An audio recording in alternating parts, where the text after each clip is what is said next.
Hello everyone, welcome to segment 2। ये है आपके स्पोकन इंग्लिश कोर्स का सेगमेंट 2 एपिसोड नंबर 1, जिसमें हम सीखने वाला है 100 मोस्ट यूज्ड इंग्लिश वर्ड्स। तो गाइस, अगर आप स्पोकन इंग्लिश की सीरीज फॉलो कर रहे हो तो अभी तक हमने बहुत सारे चैप्टर्स देख लिए हैं। सेगमेंट 1 जो है वो पूरा फिनिश हो गया है एंड आज से सेगमेंट 2 जो है वो स्टार्ट हो रहा है। सो अगर आपने पिछले चैप्टर्स नहीं देखे हैं then make sure that you go and watch those chapters as well, क्योंकि वो आपके स्पोकन इंग्लिश के फाउंडेशन के बेसिक्स हैं। So without any further ado, let's begin this video.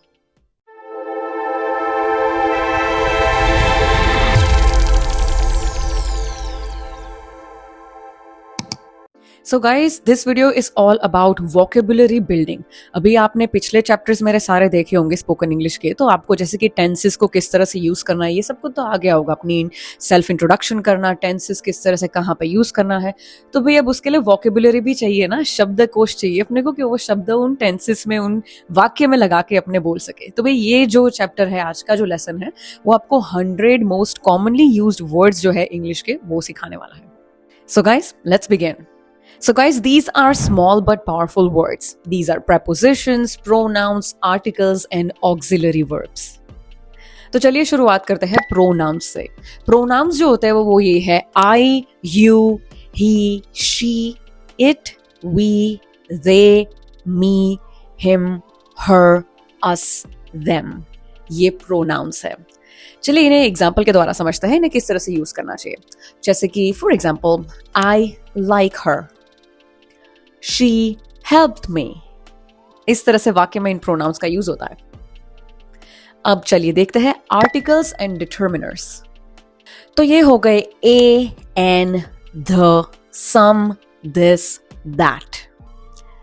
अब इन्हें भी एग्जाम्पल के द्वारा समझते हैं।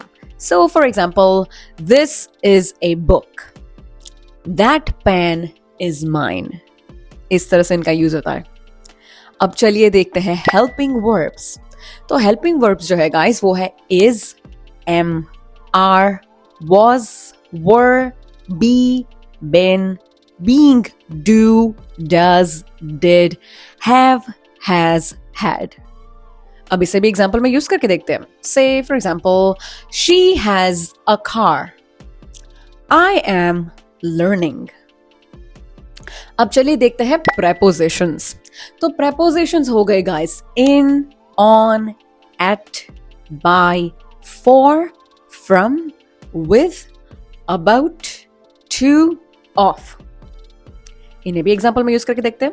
जैसे कि the phone is on the table, she is from India। एक क्विक टिप मैं यहां पे आपको दे दूं guys, these words may seem small but they are the glue of your sentence। तो जैसे कि ये छोटे छोटे वर्ड्स है like on, at, by, from, ये आपको लगेगा कि ये क्या सिखा रहे हो भाई, लेकिन ये ग्लू है आपके सेंटेंस का। आपको पता चलना चाहिए कि भाई ये ऑन द टेबल है या अंडर द टेबल है या फ्रॉम है कि फॉर है, कहाँ से किस सेंटेंस में कब ऑफ, टू, फ्रॉम, फॉर का यूज किया जाता है, इनको क्या कहा जाता है, ये सारी चीजें तो आपको पता होनी चाहिए। तभी आपका सेंटेंस जो है वो एक परफेक्ट स्ट्रक्चर लेगा, राइट? अब चलिए देखते हैं action words. These are the verbs you use daily. So these are verbs and the doing verbs you'll hear in most English conversations. ये आप daily basis की conversation में सुनेंगे and ये verbs हैं and ये doing verbs हैं, यानी action verbs हैं। Let's start with common action verbs. So common action verbs हो गए guys go, come, eat, drink, take, give, get, make, do, say, tell, talk, see, look, like, love, know, think, want, need, use। इस तरह के होते हैं।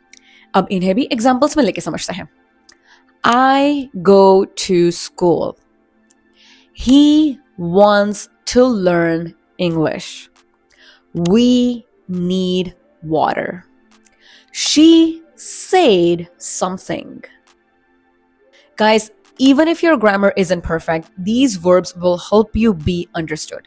अगर आपकी grammar perfect नहीं है ना, लेकिन ये वर्ब्स जो है ना वो अगर आपको यूज करना आता है सही तरीके से, तो आपकी इंग्लिश जो है वो लोगों को समझ में आने लगेगी। Now let's move on to the next section and see basic nouns।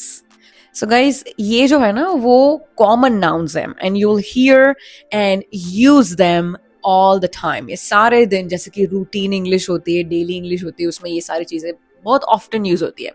Let's start with people and roles. तो पीपल एंड रोल्स में आ गए जैसे कि man, women, boy, girl, friend, and then roles में आ गए जैसे कि teacher, student, doctor, engineer, family, and then जैसे कि people में ही family, child and all of that, right? So these were people and roles. Now let's look at places and objects. Home, school, office, house, room, phone, book, pen, table, chair. Now let's look at some example sentences. The teacher gave me a book. My friend is at home. एक छोटा सा मैं आपको challenge यहाँ पे देती हूँ, मुझे ये एज अ होमवर्क आप मुझे कमेंट्स में करके दिखाना। Look around your room right now. जिस रूम में बैठ के आप ये पढ़ाई कर रहे हो, मेरा वीडियो देख रहे हो, उस रूम में चारों तरफ देखिए। How many of these words you see. जो मैंने आपको वर्ड सिखाया ना, उसमें से कितनी चीजें आपको दिख रही है। जैसे कि आपको बुक दिख रही है, आपको टेबल दिख रहा है, आपको चेयर दिख रही है, फोन है, क्या दिख रहा है आसपास, वो सारी चीजें मुझे कमेंट्स में लिख के बताएं। Now let's move on to the next section, and that's adjectives and feelings. Now these words describe people, things or emotions.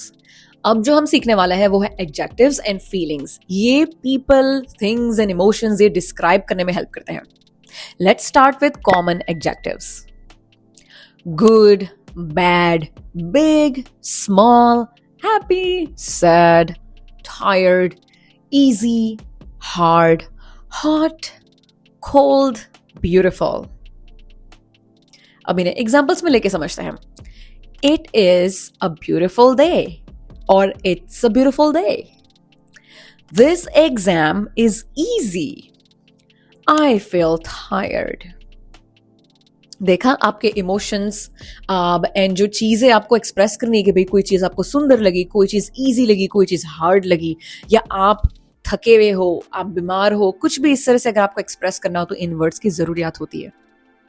Using adjectives will make your English more expressive and colorful. Now let's move on to the next section and see connectors and questions.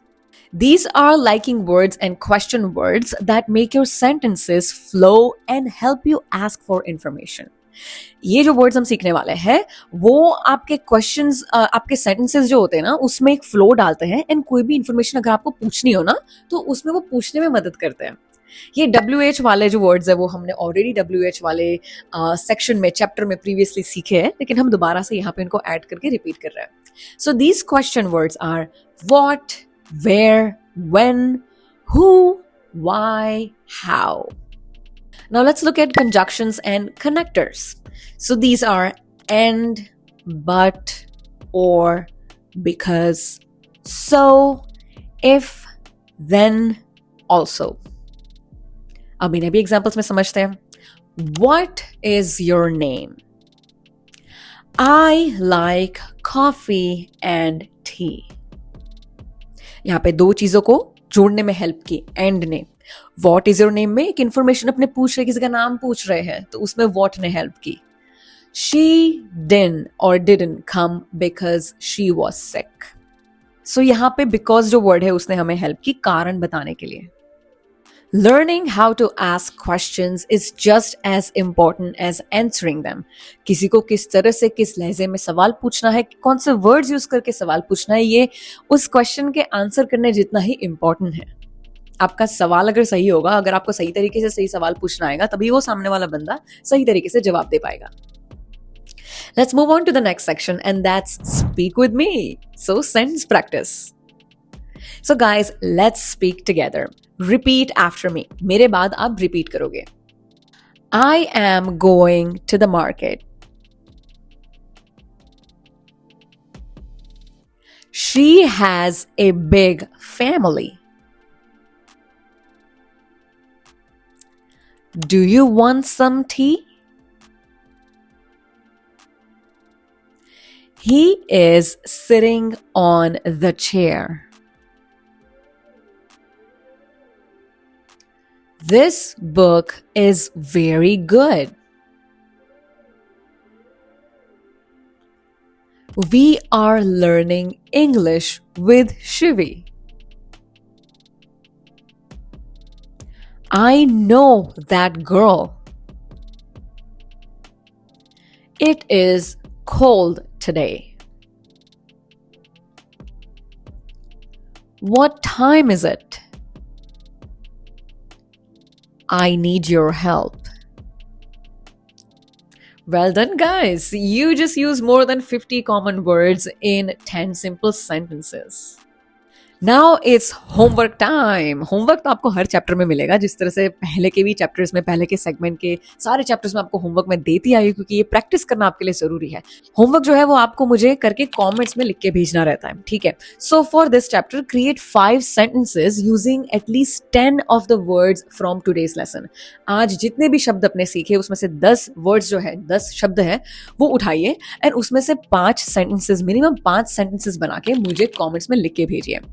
मैं आपको example के तौर पे देती हूं, जैसे कि आप लिख के भेजना, I am sitting with my friend at the office. She is a good teacher and I like her. इस तरह से 5 सेंटेंसेस बना के, उसमें क्वेश्चंस भी हो सकते हैं, इस तरह के सिंपल सेंटेंसेस भी हो सकते हैं, नेगेटिव सेंटेंस हो सकते हैं, पॉजिटिव हो सकते हैं, जो भी आपको आसपास भी कुछ भी दिख रहा हो तो वो सारी चीजें भी, जैसे कि जिस रूम में बैठ के आप ये पढ़ाई कर रहे हो, ये चैप्टर देख रहे हो, वहां पे आसपास जैसे कि I can see a pen, the pen is on the table, कुछ भी इस तरह से बना के मुझे कॉमेंट्स में लिख के भेजिए. Alright. So guys, I hope you like this lesson and see you guys next time in the next video. Until then, keep learning.